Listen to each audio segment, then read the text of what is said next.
Welcome to this story, one of the most unsettling cases ever noted in Dodge City. Before we dive in, share in the comments where you're tuning in from and the exact time you started listening.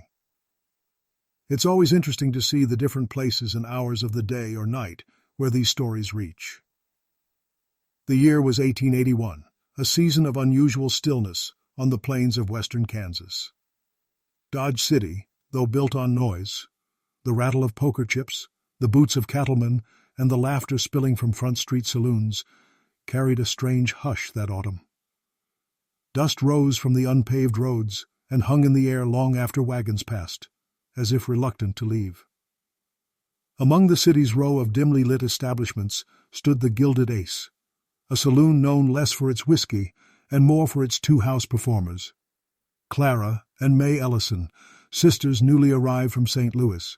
Both had taken to the stage in matching dark velvet gowns, singing ballads of the Mississippi in tones that carried over the clinking of glasses. For a time, the Ellison sisters were a novelty, polite, educated, and strikingly refined compared to most entertainers of the day. Old newspapers from the Ford County Globe later described them as cultured women misplaced among frontier men. Their arrival was mentioned alongside the growing commerce of Dodge City, and their disappearance would, years later, appear in the same columns as a bitter afterthought.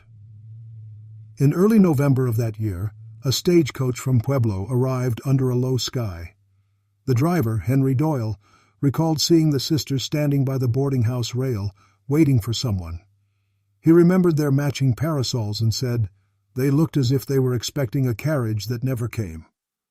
That evening they sang their usual set at the Gilded Ace, 2 songs, a short dance, and a final toast to better winters ahead. By morning, both rooms in the boarding house were empty. Their trunks remained unopened. Their dresses, their stage shoes, even the sheet music were left behind. The boarding house keeper, Mrs. Latham, told authorities that the sisters had spoken the night before of a gentleman investor interested in booking them for a private event at the edge of town. His name was recorded differently in each affidavit, once as Charles D. Mercer, once as Martin Demers, and in one unsigned note simply as C.D., Marshal John H. Tilden, later cited in county correspondence from December 1881, opened what was initially labeled a missing persons concern. It would soon become Dodge City's quiet obsession, a case that drew suspicion, rumor, and more than a little fear. As modern researchers note, Dodge City in 1881 was already balancing between law and lawlessness, a crossroads chronicled in early county ledgers, and even mentioned briefly in the city's official history on Wikipedia's Dodge City entry, which still lists the year as one of civic disorder. It's within that thin line between order and chaos that the Ellison sisters simply ceased to exist. The first days after the disappearance were quiet, too quiet, as one deputy phrased it in his later recollection to a local reporter. Dodge City had seen its share of drifters vanish, but the Ellison sisters were not ordinary transients. They had contracts, possessions, and friends among the city's modest society circles. Marshal Tilden ordered a discreet search, beginning with the saloon itself. The Gilded Ace was owned by Mr. Everett Harlan, a former railroad clerk who had turned to liquor and entertainment when the cattle trade began to slow. Harlan testified that he had last seen Clara and May at about 11 o'clock that night, still in costume, speaking with a well-dressed man near the back table. He assumed the gentleman was one of the many investors traveling through Dodge City at the time. The bartender, a man named Owen Riker, added that the stranger paid for drinks with a $10 gold piece, an uncommon sum for that hour, and that his accent didn't fit any place west of the Mississippi. Riker described him as polite, clean-shaven, and carrying a small notebook bound in red leather. That notebook, he said, had initials pressed into the corner. CDM Marshal Tilden followed that clue as far as the Dodge House Hotel, where a guest registered under the name Charles Merton had stayed briefly 2 weeks earlier. The handwriting matched a note later found in the sisters' room. Performance at the Edge, carriage at dusk. The meaning of the Edge puzzled investigators for decades. Some believed it referred to Edge Creek, a small tributary south of town. while others claimed it described a private ranch known to host gambling parties beyond the county limits. For weeks the case appeared in small columns: disappearance of local performers, no trace found, sisters still missing. Yet, behind closed doors, the inquiry grew more troubling. A piece of torn fabric, dark velvet with lace trim, was discovered near an abandoned line shack 5 miles west of Dodge. It matched the sisters' costumes. Beside it, a shoe heel, pressed deep into the frost, and what Sheriff Porter later called a pattern in the soil suggesting struggle. When word spread, saloon talk turned feverish. Some whispered that the sisters had fled to escape debt. Others claimed they had been lured by outlaws, or worse. A ranch hand named Elias Boone told the marshal he saw lantern light near the creek that same night and heard a woman's voice carried in the wind, calling twice before it went still. Newspapers from as far as Topeka picked up the story, linking it loosely with other disappearances across the plains. None proven, all speculative. One article, referencing the growing unease in Dodge City, cited a passage from the very Wikipedia-documented town records. Law was a fragile curtain through which violence often passed uninvited. Through December and into January, the case remained open but stagnant.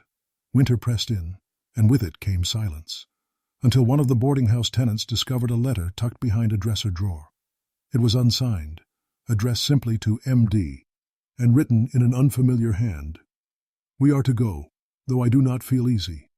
He says it is for one night only, and we shall return before dawn. Still I dream of water, and cannot rest." The handwriting, according to a later expert from Fort Dodge, matched Clara Ellison's signature from a bank deposit made that very week. By late January of 1882, the cold had hardened the roads into brittle ribbons of frost. The search parties that once combed the plains now dwindled to 2 or 3 men on horseback. Dodge City had resumed its rhythm: cattle drives, card games, the nightly hum of saloons. Yet behind every glass of whiskey, someone still whispered the sisters' names. Marshal Tilden, unsatisfied with the local effort, reached out to Deputy U.S. Marshal Amos Crandall, stationed in Wichita, known for his work on interstate fraud cases. Crandall arrived by rail on February 4th and immediately requested all related materials: witness statements, evidence logs, and the so-called Red Ledger found in the Gilded Ace's back room. That ledger, thought to belong to the bar's owner Everett Harlan, contained entries of patrons' debts and private notes of bookings. On the night of the disappearance, one entry stood out: 2 songs, payment pending, escort arranged by C.D. Crandall's report, filed with the Ford County Sheriff's Office, described his first impression of Dodge City as a settlement half swallowed by its own legend. He referenced in his notes, and later correspondence archived at the county courthouse, the town's tenuous reputation for order, echoing a sentiment preserved today in the official historical accounts of Dodge City. Even then, he wrote, lawmen were men of shifting boundaries. The next real break came from an unexpected source.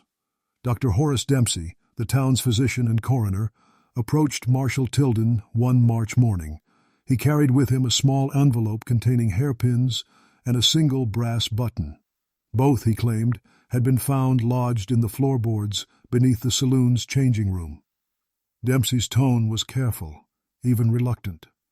"I was asked," he said, "not to mention this until Mr. Harlan left town." When questioned, Harlan insisted he had merely sold the establishment to a traveling investor weeks before, and that he'd since moved his interests eastward. The sale contract was incomplete. No full name, no signature beyond the initials M.D. The sheriff later suggested this matched the mysterious addressee in Clara's final note. By April, the case took on a darker hue. A farmhand plowing near Edge Creek uncovered a section of disturbed soil. At first it seemed no more than a sinkhole caused by thawing frost, but as the ground collapsed further, remnants of cloth appeared, coarse linen interlaced with lace trim. Inside the shallow pit lay 2 wooden hair combs, both broken. The coroner's record, still preserved in fragmentary form, described them as personal effects consistent with the Ellison sisters. No bodies were recovered, No skeletal remains, only the faint scent of charred wood and oil, suggesting that the pit had once been burned. Rumors spread that Marshal Tilden himself had begun to see signs in his dreams, an old superstition among the townsfolk. One article printed in the Kansas State Register mentioned him pacing the edge of the creek at night, lantern in hand, muttering that the water never keeps secrets. By the summer of 1882, both Tilden and Crandall had left Dodge City, the first to Colorado, the second back to federal service. Officially, the disappearance of the Ellison sisters was closed for lack of further evidence, but locals would later claim that every August, when the wind rose from the south, it carried faint singing across the empty fields. Two voices, soft and uneven, fading toward the creek. In the years that followed, the case was spoken of only in hushed recollection, its details fading as new scandals replaced old mysteries. Yet, for a few who had lived through it, the disappearance of the Ellison sisters marked something irreparable, a quiet rupture in Dodge City's sense of frontier certainty. Among those who refused to let the case die was Mrs. Abigail Latham, the boarding house keeper who had rented the sisters their rooms. She kept every clipping, letter, and affidavit she could gather, storing them in a small cedar box labeled E.E. Her collection, later found in her estate sale of 1903, became the backbone of what little we know now. Inside were receipts from the Saloon, correspondence in Clara's hand, and a folded pamphlet advertising a traveling investment concern out of Denver. C.D. Mercer Associates, property and trade facilitators. The same initials had haunted the investigation 2 decades earlier. One of Mrs. Latham's handwritten notes, dated 1891, mentions a visit from a man identifying himself as Reverend Isaac Cole. He had been a young deacon in Dodge City at the time of the disappearance and claimed that, weeks before the sisters vanished, he had seen them speaking to a woman known as Mrs. Melora Dean, a widow rumored to run private gambling parties along the Southern Trail. Dean's initials, of course, matched the mysterious M.D. from Clara's final note. In the absence of hard proof, Reverend Cole's story was dismissed, but it re-emerged years later in the journals of Dr. Dempsey, the same coroner who found the sisters' belongings. He wrote of a female operator of uncommon persuasion, known to draw young women into her circle with promises of refinement and city engagements. He claimed to have seen Mrs. Dean once in Wichita in 1885, traveling under the name Margaret Devereaux. Around that same time, Dodge City's reputation, immortalized now in the historical accounts we still find on the Wikipedia page for the city's early lawmen, began to change. The cattle frontier was fading, the saloon slowly replaced by hotels and law offices. Yet the memory of the Ellison sisters clung to the town like a persistent chill. Children were warned not to play near Edge Creek after sundown. Travelers claimed to hear a woman's hum echoing through the reeds, though no living soul could be found. In 1894, a prospector named Hiram Leeds discovered a rusted brooch near the creek bed while digging for arrowheads. It bore an engraving, M.E. to C.E., the initials of the sisters. Leeds sold it to a collector in Topeka, where it later vanished from the State Archive inventory entirely. Mrs. Latham's notes ended abruptly that same year. Her final entry read only, "A gentleman came asking again about the girls. I told him nothing. He left a coin, gold, with the initials C.D.M. She died a week later, her cause recorded as heart paralysis, the 19th century term for sudden, unexplained death. By the turn of the century, the saloon had been torn down, replaced by a hardware store. But beneath its foundations, old brick and charred wood still surfaced after every heavy rain, and each time they did, some passerby would pause and stare, as if the ground itself was reluctant to forget. The first true revival of public interest in the case came in 1901, when a journalist named Thomas R. Klein of the Kansas Courier began compiling forgotten frontier stories for a series called Echoes of the Plains. Klein was not a sensationalist by trade. His tone was methodical, even somber. Yet when he stumbled upon Mrs. Latham's box of documents at a small estate auction, his curiosity became fixation. He wrote in his private field notes, later rediscovered by a local historian, It is not the sisters' disappearance that unsettles me most, but the tone of resignation that follows every mention of them, as though the town itself consented to forget. Klein began interviewing elderly residents who had lived in Dodge City during the 1880s. One such account came from Owen Riker, the bartender who had first mentioned the stranger with the red notebook. Now a frail man living in Garden City, Riker told Klein that years after the disappearance, he received a parcel through post with no return address. Inside were 2 items: a small photograph of the sisters, clearly taken before their disappearance, and a scrap of red leather embossed with the letters CDM. Riker claimed he burned both that night, saying, "There are some things best left unseen twice." Klein's research, meticulous though limited by the era's resources, traced a thin thread between Dodge City and Las Animas County, Colorado, where a traveling investment club had operated between 1880 and 1883 under the guidance of a man named Charles D. Mercer. Local registries confirmed the name, but offered no further details. Mercer had disappeared in late 1882 following allegations of fraud. The description, down to his accent and ledger habits, matched that of the stranger seen with the Ellison sisters. Through his writing, Klein connected Dodge City's long-forgotten mystery to a wider pattern of vanishes. The performers across the western frontier, a chilling mosaic of disappearances involving traveling musicians, dancers, and actresses, promised new engagements that never materialized. In one letter to his editor, he wrote, "If I did not know better, I would think this Mercer fellow dealt not in property, but in people."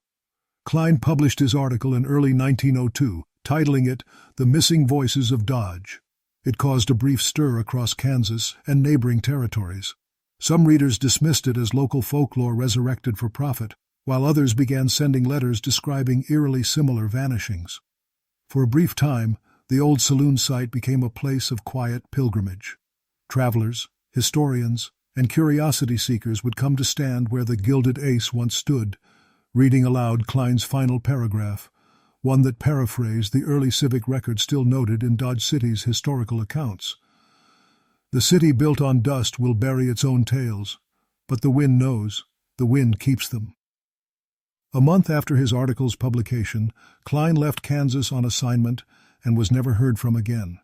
His belongings, including his field notes and copies of Mrs. Latham's letters, were never recovered. The Courier printed a single follow-up: "Correspondent missing in Colorado.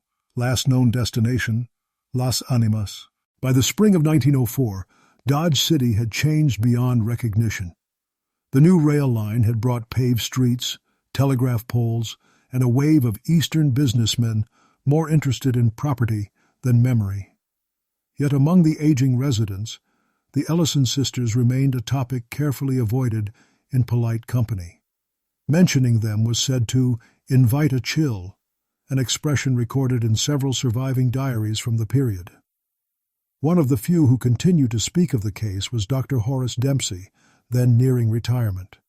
He had served the town through epidemics, drought, and the rough years of early lawlessness, but in his private writings, now housed in a university archive, Dempsey confessed that he never truly left the sisters' story behind. A letter dated April 1904 reads, "The ledger, the note, the missing man. These are trifles compared to what was buried beneath the boards. There are stains that time refuses to bleach, even after the building itself is gone." He referred, presumably, to a set of floor planks salvaged from the Gilded Ace before its demolition in 1899. Dempsey had reportedly kept 2 of them in his office, each still darkened by a pattern he described as a shadow not cast by light. When students from the local medical college visited to collect his case notes, he burned the planks in his yard, saying simply, "It's better this way." Later that year, a series of fires swept through Dodge City's old business district, destroying a row of buildings that included the hardware store built over the saloon's foundations.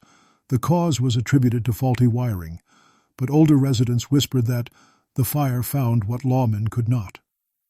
Among the ashes, a deputy uncovered a piece of metal warped from heat, a locket containing 2 miniature portraits. They were almost impossible to identify, yet those who saw it swore they recognized the features. Dark hair, solemn eyes, matching pendants. The item was logged and sent to the county clerk's office, where it mysteriously vanished weeks later. In a rare interview conducted in 1905, Mayor George Hanlon, himself a young deputy in 1881, was asked whether he believed the Ellison sisters' case had ever truly been solved. His response was brief and measured. Some things are solved the moment they're forgotten. The journalist who recorded that quote, E. Mathers, later noted that Hanlon's hands trembled as he spoke. By then, the legend had already bled into local folklore. Schoolchildren spoke of the Singers of the Creek, and traveling performers refused to play in Dodge City after dark. Even neighboring towns began to fold the story into their own ghost traditions, transforming Clara and May from living women into spectral warnings whispered by campfire. What remains most chilling, however, is how seamlessly the tragedy slipped into civic silence. The Wikipedia record of Dodge City, which preserves so many of its notorious episodes of lawlessness and gunfights, makes no mention of the sisters at all, as if the town itself edited its memory. But their absence is, in its own way, the loudest trace they left behind. In the decade that followed, Dodge City aged into a quieter town. Its wild reputation traded for the respectability of commerce and civic progress. Yet, beneath the veneer of order, the story of the Ellison sisters persisted like a bruise beneath the skin.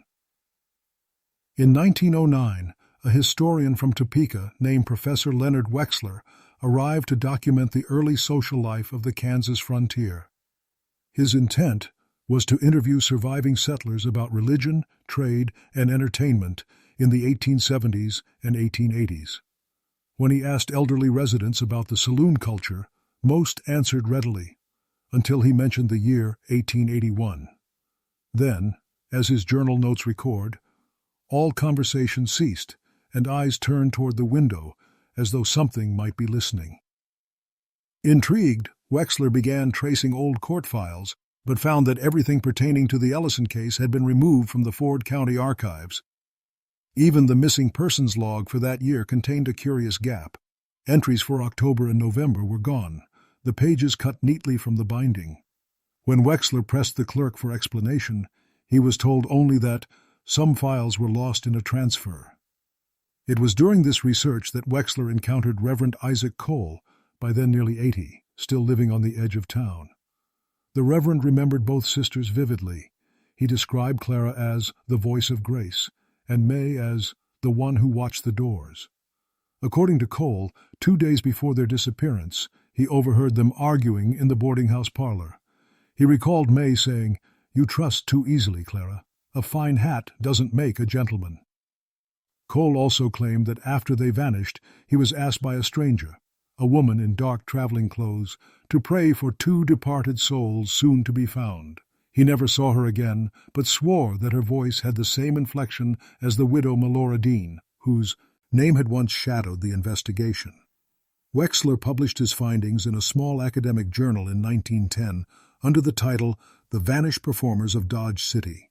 He maintained a tone of restraint, avoiding sensational claims, yet his paper quietly reignited public curiosity. For the first time in 2 decades, the case was discussed in civic meetings, and a few citizens proposed memorializing the sisters with a small marker by Edge Creek. The proposal was declined. Insufficient historical evidence, the council minutes said. Privately, however, Wexler continued to dig. In a letter sent to a colleague at the University of Kansas, he mentioned receiving an anonymous envelope containing a photograph. 2 women in stage attire, standing in front of a painted backdrop of rolling plains. On the reverse side was written, "Found beneath the boards, 1882. The professor filed the photograph with his papers and locked it away. When he died in 1913, the image could not be located among his belongings. Only his final note remained. If the past refuses burial, perhaps it's because we were never its rightful witnesses. Decades later, historians reviewing the documented transformation of Dodge City, the same account that still forms the backbone of its modern historical record, noted Wexler's footnote, but dismissed it as folklore. And yet, among the local families whose grandfathers once stood at the edge of that creek, no one has ever built a home on its banks. The ground, they say, is too restless. By 1915, the story of the Ellison sisters had slipped once again into the realm of half-memory and rumor, yet it never truly vanished. Dodge City's residents spoke of them the way people mention bad weather, rarely, and always with a pause afterward. That same year, a new family purchased the land where the Gilded Ace once stood. The property was converted into a modest general store run by Samuel and Ada Fenn, newcomers from Missouri. In their second year of business, Ada began keeping a ledger not only for sales but for what she called odd happenings. The entries, preserved by her descendants, describe small disturbances, a dropped coin rolling across the floor without reason, mirrors fogging though the air was dry, faint humming late at night when the lamps burned low. In one entry dated February 12, 1916, she wrote, "The sound came again from beneath the floorboards. Sam went to look, and found nothing but dust and a nail-head gleaming like an eye." When Ada mentioned these occurrences to local patrons, they told her the story of the missing sisters. She laughed at first, but after weeks of sleepless nights, she sent a letter to Dr. Dempsey's son, who still practiced medicine in the county. He visited the store one evening, walked through the back room, and left without saying a word. Later, in his own records, he noted simply, "The sensation of a draft where there should be none." By the following spring, the Fenns sold the property and moved east. The building stood empty for several years, eventually condemned for structural decay. During the demolition in 1919, workers uncovered a fragment of wood beneath the floor, blackened, brittle, and carved with two sets of initials, CE and ME.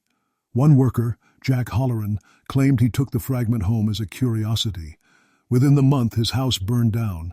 He told neighbors that the fire started from the mantel where the relic sat. Though superstition thrived in the telling, a few townsmen insisted on a more practical view. Sheriff Walter Crane, who replaced Tilden's old post, attempted to trace the chain of evidence, piecing together surviving records from earlier investigations. He found no official trace of any Mercer, Dean, or Dempsey in federal archives after 1883. All names simply ceased appearing in census or business registries. When Crane visited the courthouse vault to examine the original Ford County Missing Persons ledger, he found that the 1881 entries were still missing, the very pages once removed. The clerk on duty, an elderly man named Earl Baines, confessed something quietly. They were never lost, he said. They were given away. To whom, he refused to say. By 1920, Dodge City was modernizing quickly. The old Saloon district now trimmed with telegraph poles and new street lamps. Yet the locals said that when those lamps flickered, especially near the old river road, one could still hear faint music. Two harmonizing voices, wordless, fading toward the dark prairie. Modern references to the era, including the city's official historical record, mention the decade as one of transition and optimism. Nowhere does it note the unease that settled over that small piece of land. But in private letters and unfiled testimonies, a quiet consensus endures, that something once buried there refused to stay silent. The early 1920s brought new life to Dodge City, paved roads, motor cars, the steady rhythm of commerce replacing the wild pulse of its frontier past.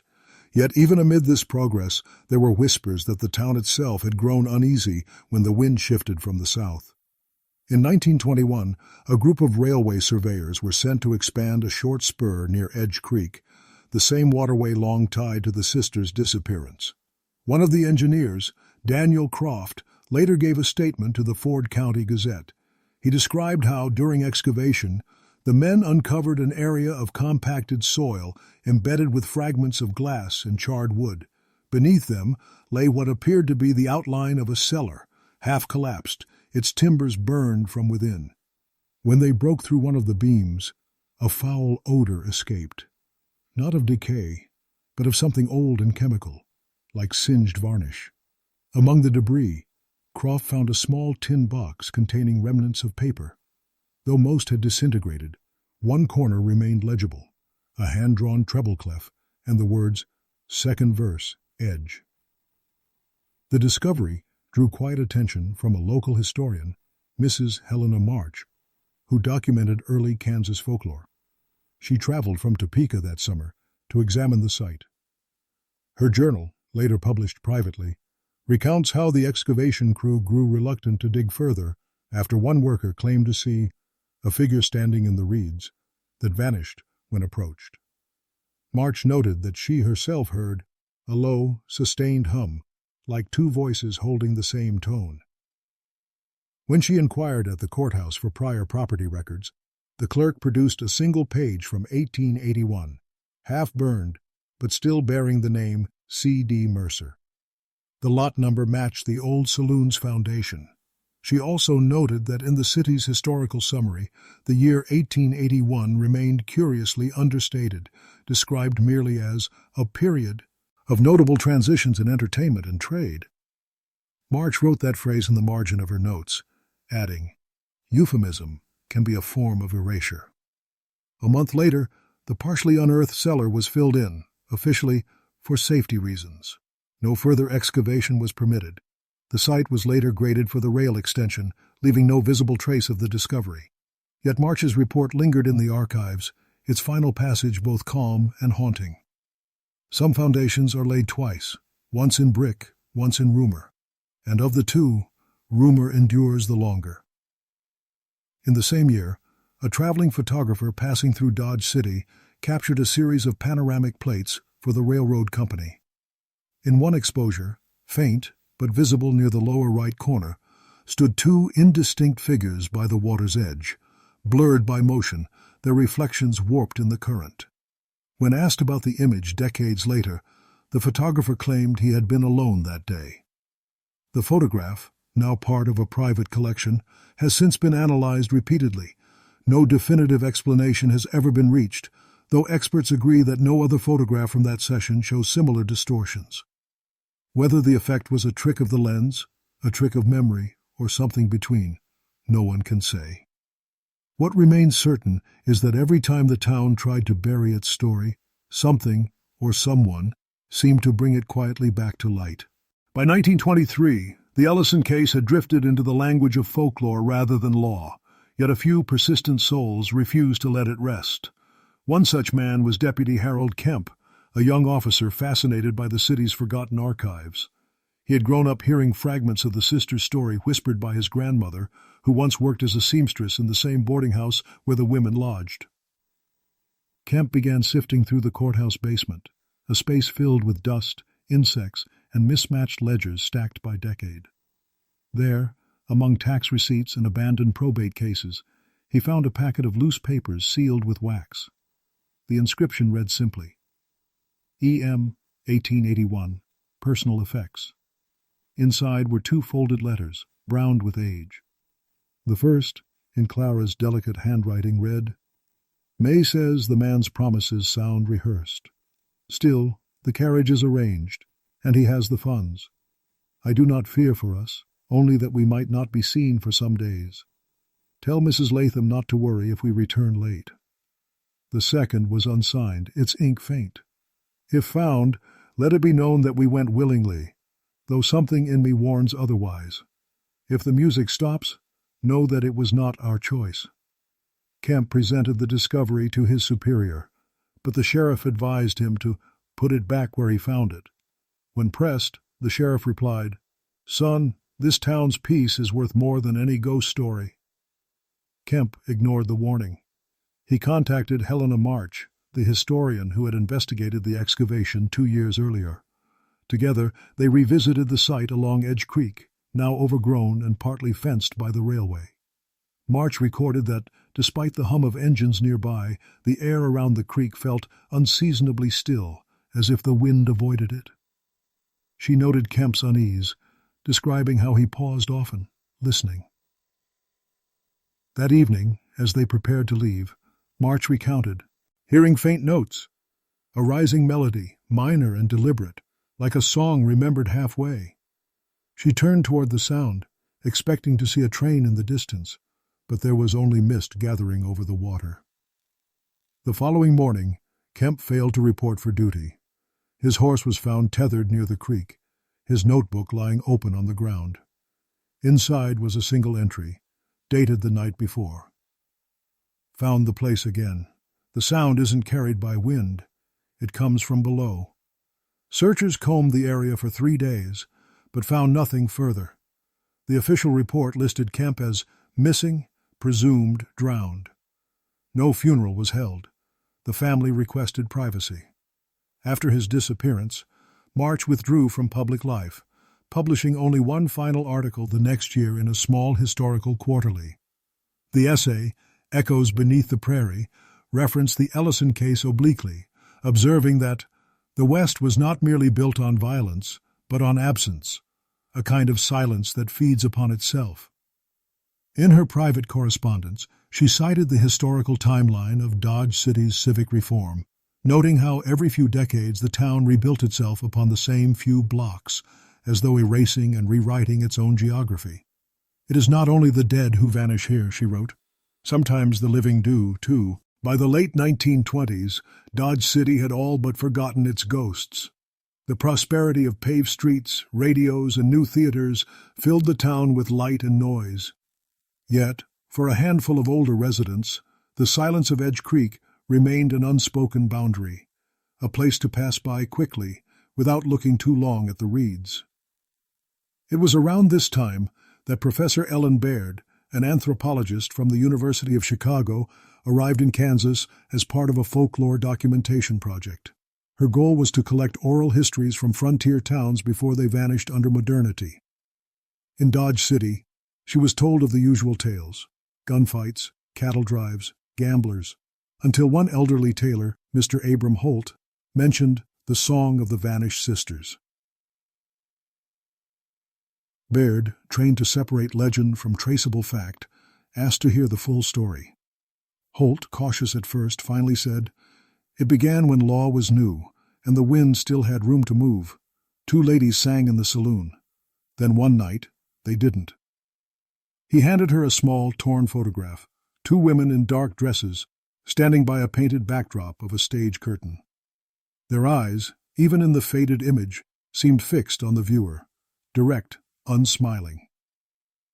Baird compared the photograph to descriptions from county records and noted that it matched the portraits once mentioned in Thomas Klein's 1902 report. When she inquired about the photo's origin, Holt claimed it had passed through many hands, most recently from a man who worked for the railway near the creek, likely one of the surveyors who unearthed the cellar years earlier. Her research led her through aging archives, where she found faint correspondence between Marshal Tilden and the U.S. Marshal's office in Wichita. In one unsigned letter dated early 1882, a line stood out. The party of interest carried a ledger and a red-bound diary. His associates numbered 3, 1 female. The women may not be alive. It was the only surviving reference linking Mercer and Melora Dean directly. The document was filed under Unresolved Interstate Matters and had never been followed up. Baird's investigation, though grounded in scholarship, soon took on the tone of quiet obsession. In her journal, she described the strange uniformity among witnesses, how each, regardless of age or education, referred to the sound of 2 voices near the water. Some insisted it was mere echo, others swore it came from beneath the ground. In 1929, she presented her findings at a regional history symposium in Kansas City. Her paper, Cultural Residue in Frontier Memory, referenced Dodge City's turbulent 1880s and briefly cited its modern documentation, what today is summarized in the same historical record that lists the city's lawmen and founders. She argued that local folklore often grows from acts too unsettling to archive. The audience, though polite, dismissed her conclusion as metaphorical. Yet one attendee, a young teacher from Ford County, later wrote to Baird privately, "When the trains pass after midnight, the windows of my classroom vibrate. The pattern matches the rhythm of a waltz." Baird filed the letter with her notes. Years later, when her collection was catalogued, archivists found the same torn photograph enclosed, but the image now showed only one woman standing where there had once been 2. No evidence suggested the photo had been altered. The curator simply wrote in the margin, "Possible exposure damage." But those who had heard the story whispered otherwise, that one sister had finally gone silent, leaving the other to keep singing through the years. The stock market crash of 1929 struck Dodge City with a kind of weary déjà vu. Poverty had once defined the town's youth, and now it returned, wearing a new face. Businesses shuttered, trains slowed, and the streets grew quieter once more. In that quiet, the old stories crept back in, especially among those who had little else to fill the evenings. By 1930, the Edge Creek property had been left undeveloped for years. Locals said the soil was poor, prone to sinking. In reality, land surveyors avoided it out of something harder to measure: discomfort. It was around this time that Jack Tennant, a state archivist assigned to catalog missing case files, arrived in Dodge City on what should have been routine work. Tennant was meticulous, a man of neat handwriting and little superstition. His task, to review all incomplete legal files predating 1890. In a dusty cabinet of mislabeled folders, he discovered a slim ledger wrapped in cloth. Inside, several pages were stuck together by some old varnish-like residue, but one remained readable. It listed 4 names under the heading Private Engagements, Dodge City, November 1881. 2 of the names were Clara and May Ellison. The third read M. Dean, and the last, in faint, slanted ink, C.D. Mercer. Tennant's journal, later found among his estate, described his unease upon reading the list. "The ink looks fresh," he wrote, "as if written this week." He brought the ledger to the local records office, only to find the clerk unwilling to receive it. According to Tennant, the man simply closed the drawer and said, "We've filed that story enough times already." That night, Tennant lodged at the Railway Hotel, where he continued to study the book. In its final page, a half-sentence appeared beneath a line of musical notation. "The song continues below ground." He noted it in his field report, but left the original lock, Ked, in his satchel. The following morning, the satchel was found open on his desk. The ledger was gone. Tennant himself remained unharmed, but swore he'd heard footsteps pacing his hallway just before dawn. His official account, filed with the Kansas Historical Society, included a brief reflection: "Every town buries something it cannot name. What remains is not the sin itself, but the silence that follows." When the state historian reviewed his report, he struck through the passage in red pencil, marking it unsuitable for publication. Still, the unease spread. Locals began to revisit the tale, linking it with every misfortune: a drowned calf, a burst water line, the occasional stranger who left town without settling his bill. The younger residents mocked such superstition, but even they avoided the creek at dusk. By then, the Ellison sisters had become almost mythic, 2 figures standing at the blurred edge between memory and invention.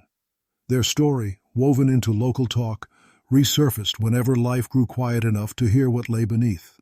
And though the official history of Dodge City, the same one chronicled in formal archives and encyclopedic summaries, recorded that era as one of renewal and civic improvement, those who lived there remembered it differently. They said the town slept lighter that year. Doors latched tighter. And when the wind came from the south, the music started again.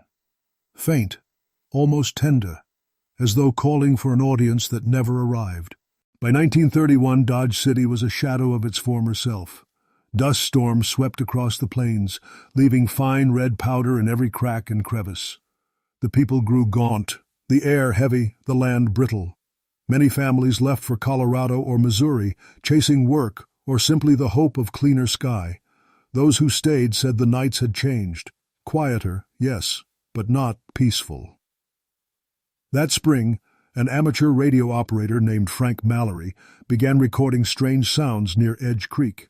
Mallory had built a small wireless receiver from salvaged parts and spent evenings tuning in to faint signals from nearby towns. But one night, he picked up a low harmonic tone, almost melodic. Believing it to be interference from a train line, he adjusted his dials. The tone persisted, 2 notes rising and falling in a deliberate rhythm. He logged the event in his notebook, writing, 10:41 p.m. Faint female voice or echo, cannot determine origin. Intrigued, Mallory set up his receiver again the next evening, this time positioning it near the creek's edge. The sound returned, clearer now. Two voices, distinct but wordless, like a song without lyrics. When he checked his equipment, he noticed that the needle on his meter moved in time with the tone, as though registering something tangible. He mentioned it casually to Sheriff Crane, who dismissed it as atmospheric distortion. "You're hearing the wires hum," Crane said. Nothing more.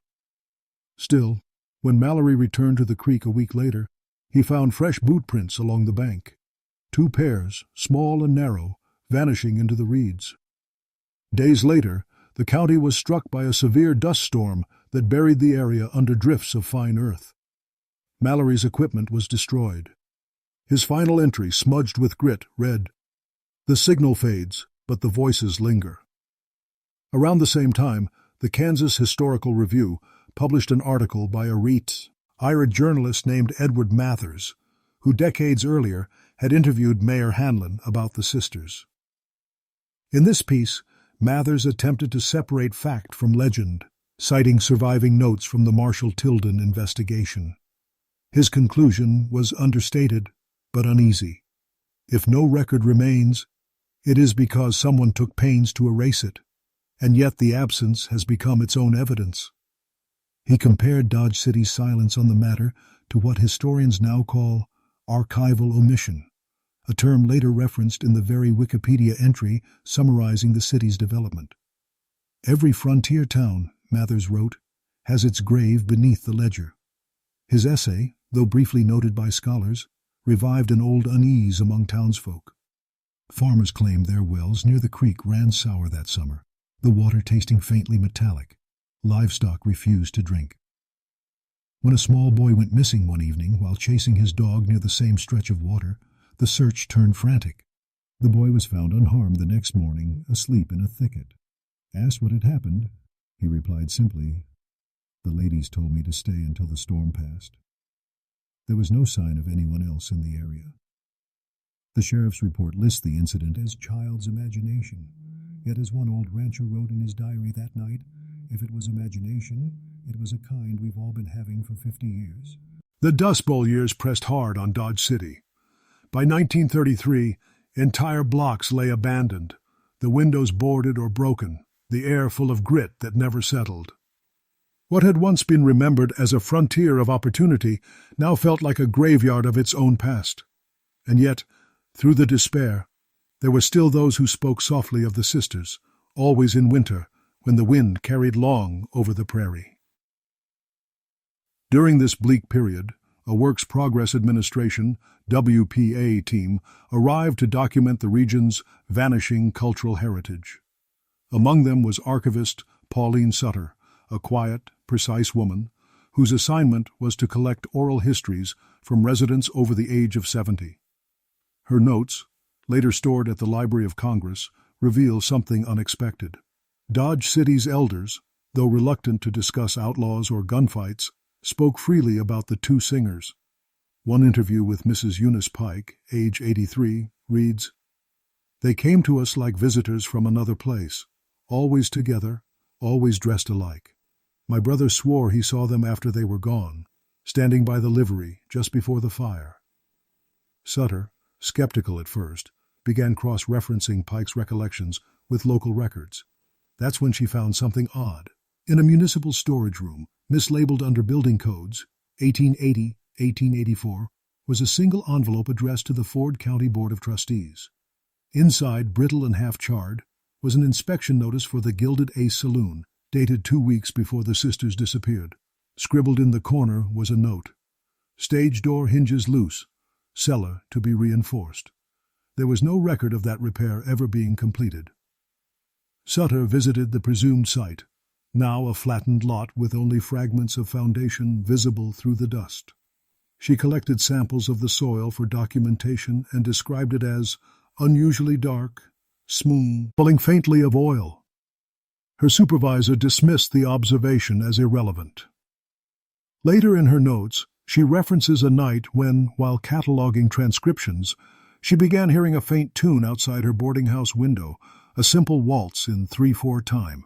She wrote, "The melody stopped when I rose from the desk, but the air still moved in rhythm, as though waiting for the next measure."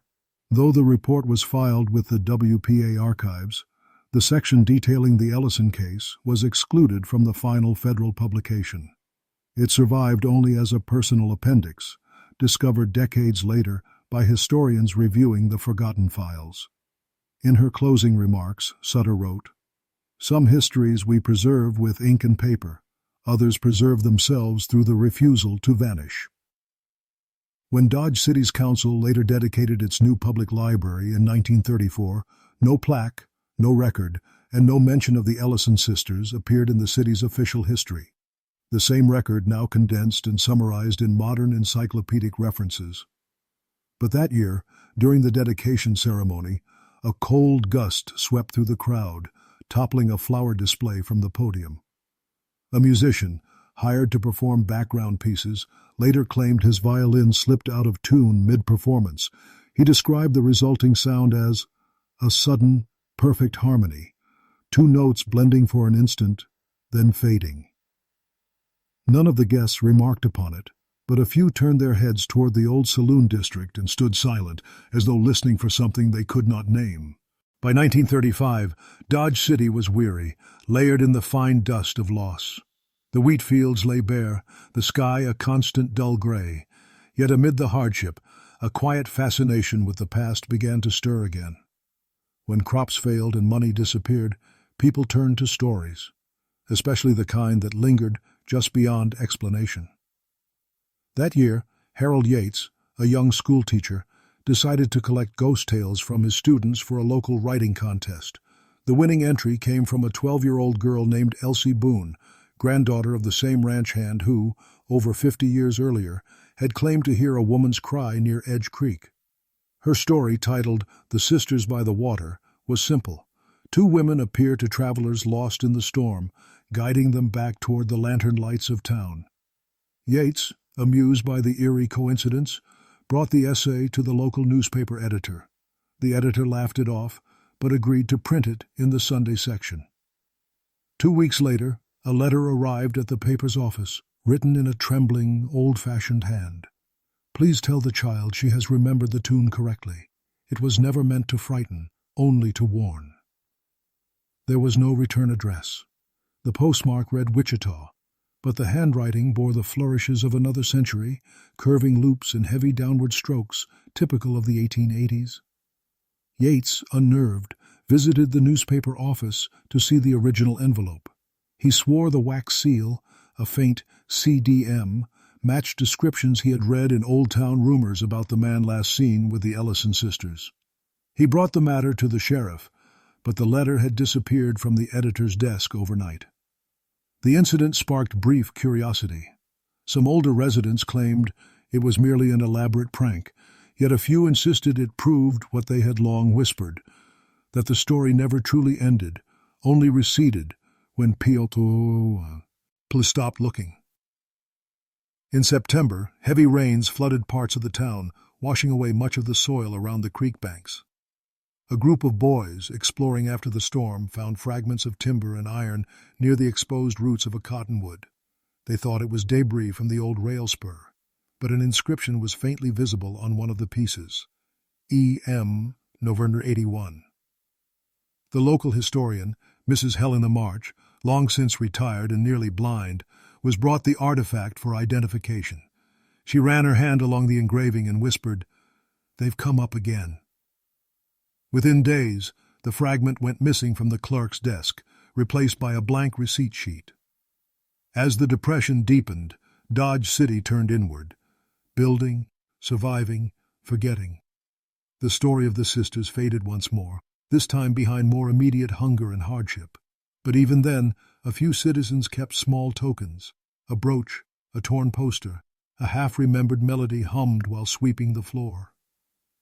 When the Federal Writers Project published its official guide to Kansas later that decade, Dodge City received an entire section celebrating its frontier past, lawmen, cattle drives, and civic growth. Not a word of the Ellison sisters appeared. Yet the guide's language, later echoed in encyclopedic summaries like the modern Wikipedia entry, included one curious phrase describing the city's early period. The town carried an air of legend and unrest, as though certain stories refused to settle in the soil. For some readers, that line was explanation enough.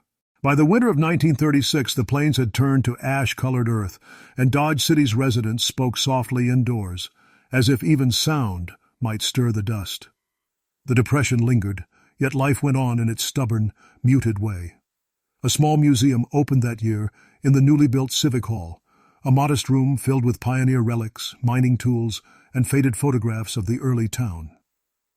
Among the donations was an unmarked tin case left anonymously at the curator's door. Inside, wrapped in oilcloth, lay a pair of dance shoes, narrow, soft-soled, the leather cracked but carefully preserved. Beneath them was a folded program from the Gilded Ace, dated November 8, 1881. 2 songs were listed, "Good Night, My Missouri," and "The River's Edge Waltz."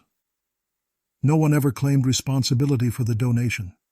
The curator, Mr. R.L. Danner, displayed the shoes in a small glass cabinet, labeling them simply Frontier Performance Attire, C1 1880.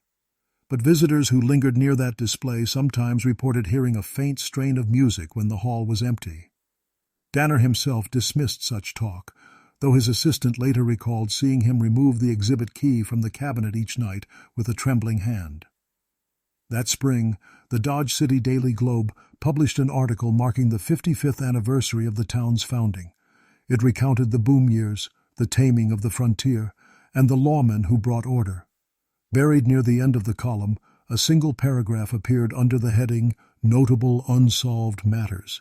It read, "Of the minor disappearances recorded in the early period, few retain mention, save for the curious case of 2 unnamed female entertainers last seen near Front Street in 1881. Their whereabouts remain unknown." The omission of names, Clara and May, felt deliberate. But those who still remembered them said it was better that way. "If you speak the am aloud," one widow told a visiting journalist, "you give the story breath again."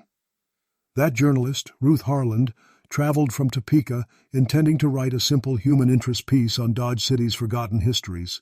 She ended up staying 3 weeks, collecting testimonies from older residents.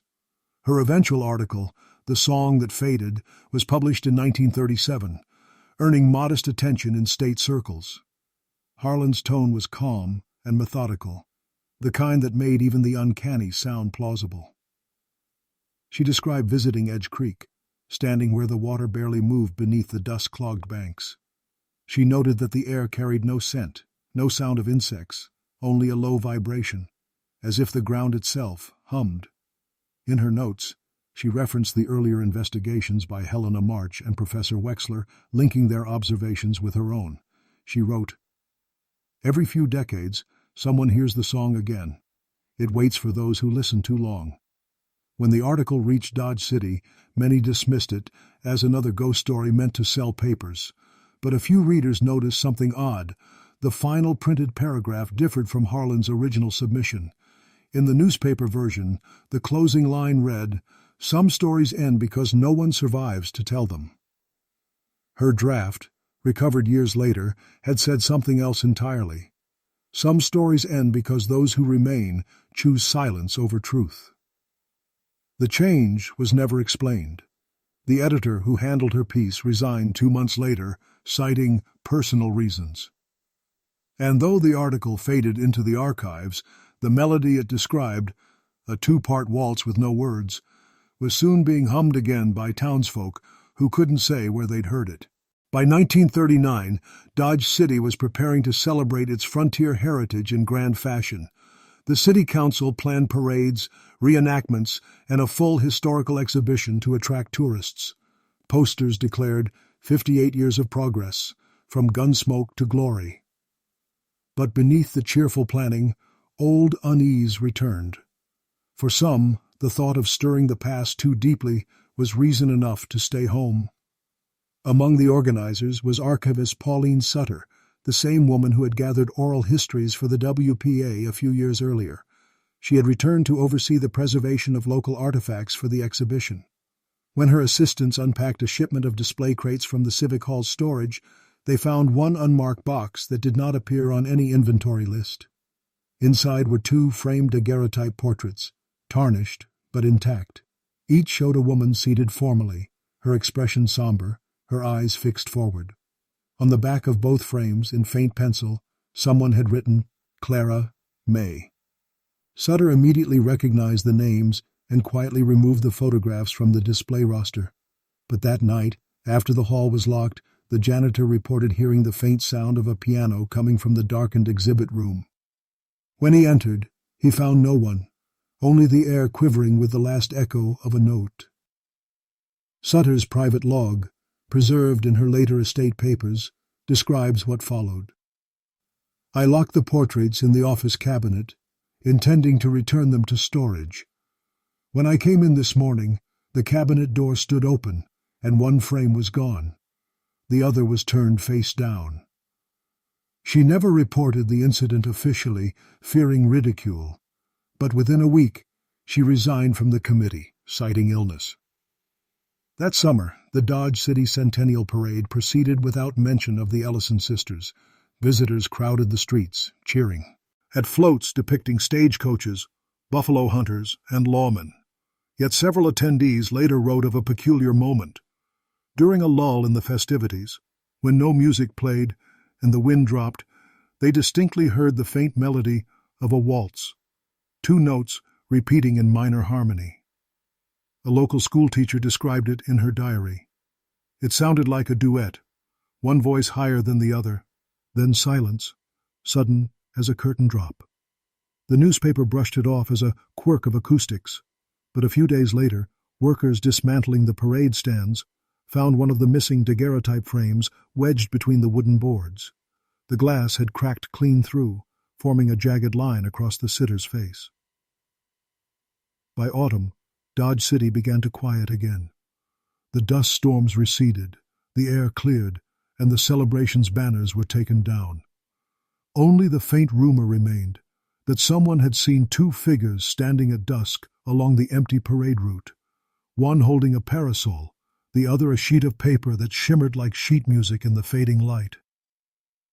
Their presence was fleeting, described only by a handful of witnesses.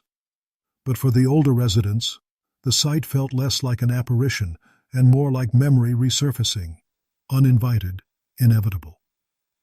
The city's official historical summaries, which now mention the centennial as a turning point in civic pride, make no reference to these reports. Yet, tucked among the private journals of that year, one recurring line appears again and again. "They returned when the music did." By the spring of 1940, Dodge City seemed finally at peace, its frontier chaos reduced to museum plaques and tidy history books. The official chronologies, like the one later summarized in encyclopedic references, spoke of order restored, progress achieved, and the triumph of civility. Yet the quiet that settled over the town carried an undertone, as though the earth itself was holding its breath. In April of that year, a seasonal flood swelled Edge Creek beyond its banks for the first time in decades. The current tore through the low brush, uncovering a section of earth that hadn't seen daylight since the century before. When the waters receded, a pair of iron hinges and fragments of charred timber remained.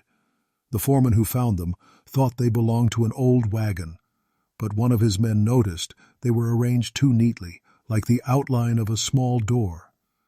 Within days, the site was fenced off by the county for safety. No excavation followed. The report filed by the foreman ends with a single note: "The ground smells of oil and perfume."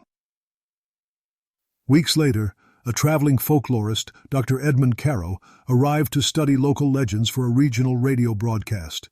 He interviewed townspeople, collecting fragments of stories: the sisters, the stranger, the red ledger, the vanished men of the plains. In his journal, he called Dodge City a place that remembers through omission. When asked if he believed any of it, he smiled and said, "Belief is unnecessary when silence keeps such perfect time." That summer, Caro broadcast his segment live from a small studio on Front Street. He opened with a historical summary of Dodge City's founding, citing its lawless days, the same era chronicled in the Wikipedia-documented records of civic expansion. Then, as if forgetting his script, he paused mid-sentence. Listeners later reported hearing faint static behind him, then the low murmur of two voices. The sound rose, forming a melody that lasted nearly 20 seconds before the signal abruptly cut. The station blamed a faulty transmitter. Caro himself offered no explanation, only a brief statement to the globe. Sometimes the past speaks more clearly than we intend. He left Dodge City the next morning. When townsfolk visited the creek that week, they found the fencing gone. Only the soft, uneven ground remained, dimpled with prints that led toward the water and stopped at its edge. No one claimed to have seen anyone there, yet everyone agreed the air carried a faint sweetness. Not flowers, not dust. Something older. In the following years, the story of the Ellison sisters slipped once again beneath the surface of public memory. The lot where the saloon once stood became a parking space, the creek rerouted for drainage. But even now, locals say that when the wind turns south and dusk settles over the plain, you can hear it, a thin harmony, two notes, never quite in tune. Some call it imagination. Others call it history refusing burial. Whatever it has become part of Dodge City's true legacy, not written in ledgers or plaques, but lingering in the air, a warning, a witness, a song that refuses to end. And so it remains, two voices, rising faintly from the water, still waiting for their audience.